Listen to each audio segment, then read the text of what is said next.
So that kind of arrogance started possessing Valmiki so much that the gods and goddesses decided that something had to be done. So they all got together as a group. And in those days you could not write petitions. So they went to the one person who's the petitioner. Always at the end of all petitions, they went to Perumal. They went to Mahavishnu lying down on the milky ocean and said, Perumale, this man has written a story about your avatara. But instead of being humble about it, he is going and bragging about it to everybody. Now he started making us also obey his orders and so on. It's time he did something. So Mahavishnu sends a very interesting personality who is a very, very big part of this book. That interesting personality is called Narada. Narada goes to Valmiki saying Narayana, Narayana, Narayana. And he says, Valmiki, I agree you've written this fantastic book.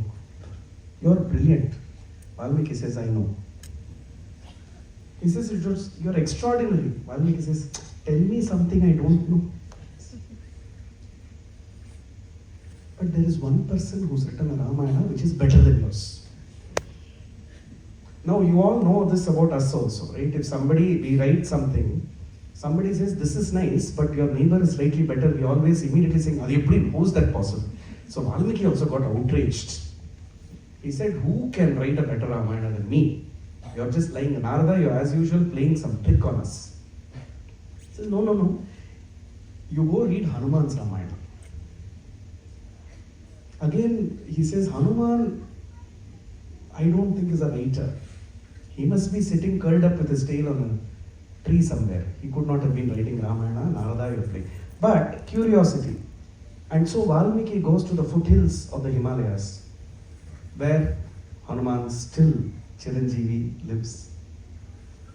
But when he goes there, Hanuman is not there. But instead, on the floor of that banana orchard, he finds so many banana leaves which are strewn about. And as he starts picking up these leaves, as he starts seeing these leaves, he sees that they've all been inscribed with the entire Ramayana.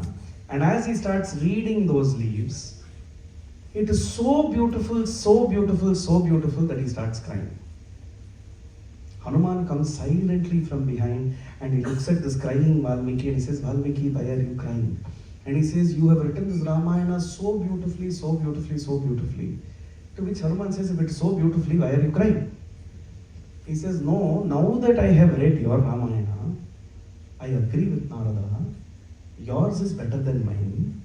You have now become the number one writer. I have become only number two writer. And now I will no longer be as famous as you. So Hanuman looks at this crying Valmiki, takes all these banana leaves, scrunches into a ball and he eats it up. Valmiki is shocked. He said, why did you do this? To which Hanuman says, it's a very, very, very important part of this. To which Hanuman says, Valmiki, you wrote the Ramayana because you want everybody to celebrate you as number one. I wrote the Ramayana because I wanted to celebrate Rama as number one. It is not the poet who is important, but the poetry. It is not the writer who is important, but what is written.